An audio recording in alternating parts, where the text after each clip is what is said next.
Hey guys, thanks for tuning in to another video on ForgottenWeapons.com. I'm Ian McCollum, and I'm here today at Guns.com, checking out some of the cool stuff that they have in their warehouse. Today, I have pulled out an Armi Jager AP85. This is sort of a .22 caliber clone, copy, replica of the FAMAS. Now, it has elements of the FAMAS. It's not a perfect copy of the FAMAS by any means, but it is one of a whole series of guns that were made by this company, Armi Jager, out of Italy in the 1970s and 1980s that were .22 caliber replicas of military pattern rifles. They did ARs, that was the AP-74. They did AKs, that was the AP-80. They did a Galil, that was the AP-84. And they did the FAMAS, which was the AP-85. And by the way, I've also seen reference to an AP-82 copy of the L85, the British bullpup. I found one really poor picture of it, but I've never seen a picture of a real one, so not sure if that was a plan or something that never went into production or just very, very limited. But today's video is generously sponsored by Guns.com. Whether you're looking for something new to take to the range or something just to add to a collection, check out their website. They have a whole specific page for military and historical arms. They have another whole page for deals and clearances, and both of those are updated on a weekly basis. So take some time if you're bored, if you need a break from the daily grind, browse through their website, see what's available. There's always something cool in there to find. The backstory on this company is they're Italian. The company is essentially the creation of a guy named Armando Piscetta, who opened it in 1951. And he was a gunsmith, designer, and a fairly talented guy. I think a lot of people would be tempted to look at this and go, that really looks almost nothing like a FAMAS. Whoever made this must have been an idiot. And the truth is far from that. Piscetta began in the 1950s making .22 caliber basically target and sporting rifles. He had a 51 model and a 55 and I think a 58 model. All of his guns, by the way, are AP for his initials, Armando Piscetta, and then the date of design. So he started with .22 caliber rifles for sporting, and then he kind of shifted in the 1960s into Old West cowboy style guns. Now, this 1962, he introduced his Colt single-action Army copy, and these became relatively popular in the United States, and they were imported by companies like EMF. Think of this, he was one of the early predecessors to companies like Uberti, who are much better known today for making that sort of cowboy action replica guns. Piscetta's, the Jaeger, his Armi Jager company, cowboy action guns weren't, well, this actually kind of predates cowboy action shooting, but his Old West guns weren't quite as good as some of what would follow. And so after 10 years or so, doing pretty well in that market, that's when he designed his AP-74 in 1974, and that was his AR-15 clone. And it's a cool copy. Like, there's a surprising number of elements that it gets right, a lot of stuff that's not correct, but he manufactures these in .22, so they're really easy to comply with Italian law, and because of that, they also comply very easily with American law, and so these .22 military rifles start getting imported into the US. And I believe EMF continued to do the AP-74, but most of the others were imported by Mitchell Arms. This one is a Mitchell Arms import. And he expanded this line to include AK pattern and then FAMAS pattern, .22 caliber clones, replicas, lookalikes is probably the best term for it. And by the way, he also made most of these in .32 ACP. Those are far scarcer than the .22 caliber ones. This is a .22. But I figured if we're going to look at one of the Armi Jager guns, we ought to start with the FAMAS copy, because FAMAS. So let's take a closer look at this, and I'll show you how it works, because this is actually kind of based on his AK guns, and it even disassembles sort of like an AK. This has elements of the FAMAS, but it's clearly not entirely a FAMAS. And the reason for that is this gun is actually pretty heavily based on the Armi Jager AP-80 design, which was the AK. So you'll see elements here that are very much AK. Like this is an AK top cover, and that's the recoil spring. And the disassembly, which we'll do in just a minute, works like an AK instead of working like an actual FAMAS. And frankly, I suspect Piscetta probably didn't actually have access to a real FAMAS to work with. That would have been difficult to acquire, I suspect, in Italy in the 80s. So he took what he could. You can obviously see Like there are elements here that are molded from the AR-15 version. This is like the back end of an AR-15 carry handle, his AR-15 carry handle, with a quasi copy of the rear sight adjustment on an A1, an M16A1, which is, by the way, the pattern that he did offer as a clone as the AP-74. So same thing here. This handguard is basically taken from the AP-84 Galil clone. That's why it actually looks like a Galil handguard if you look at it closely. But, oh, and the magazines here are the AK pattern magazines. So you'll notice the two little grooves down here. This is intended to duplicate the stamping pattern on an actual AK mag. It's not long enough, and this is a 22 rimfire magazine, but made to look like an AK. That said, he does have a top charging handle, like a FAMAS actually would.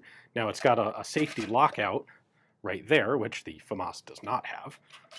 But we have a birdcage style flash hider here, which is also mostly sort of appropriate for the FAMAS. You know, it would have been cool if he had the grenade rings on the barrel, but whatever, he doesn't. So that's the outside of the gun. We have a magazine catch here, push in, pull the mag out. These came with a variety of different magazine sizes. The most common is just a plain 10-round mag. This is a 30-rounder, actually holds 30 rounds of 22 rimfire. There were also 15-round and I believe 20-round magazines available. The magazines for the AP-80, 84, and 85 are all the same. The AP-74, which is the M16 pattern, the M16 lookalike, that uses a different magazine with a straight body that, well, looks like an AR-15 mag. The sights are basically copied from the AP-74, the AR-15 copy. So like I said, you've got essentially a copy of the M16A1 windage adjustment. You have two peep sights you can use. That's pretty tight to flip back and forth there. And then in the front of the handguard, you have just a little round pin as a front sight. This is a bullpup, of course. Trigger is out here in front of the ejection port. It is right-handed only. You obviously can't flip this side to side.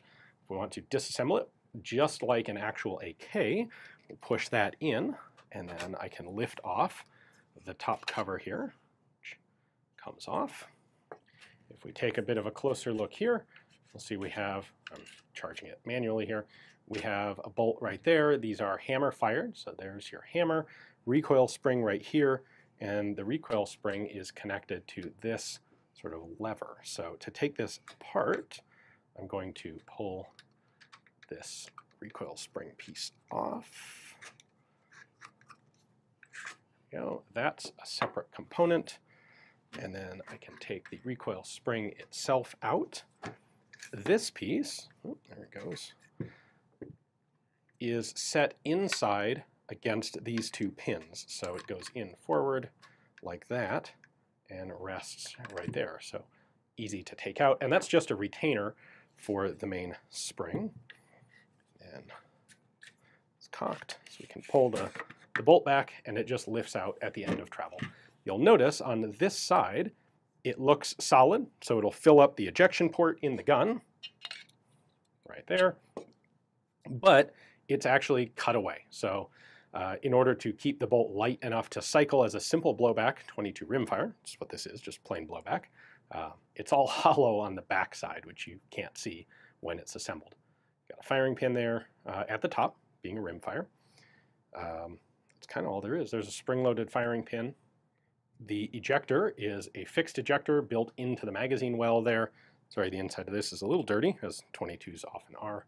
There's the end of the charging handle, so pulling this back, it's just going to extend that out. And you can see right in there that curved metal rod that's moving back and forth. That's the trigger bar, which runs inside the receiver all the way up here to the trigger. Pull that all the way forward, releases the hammer, and fires. So there's your hammer spring. Disconnector sear are inside there.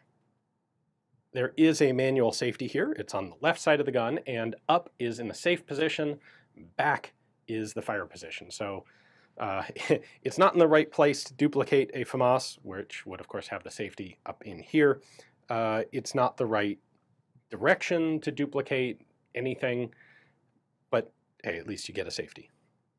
That's pretty much it for the gun mechanically. In terms of construction, it has an interesting mixture of stamped sheet metal parts, wood parts like these guys, and then cast aluminum parts like this, the carry handle here.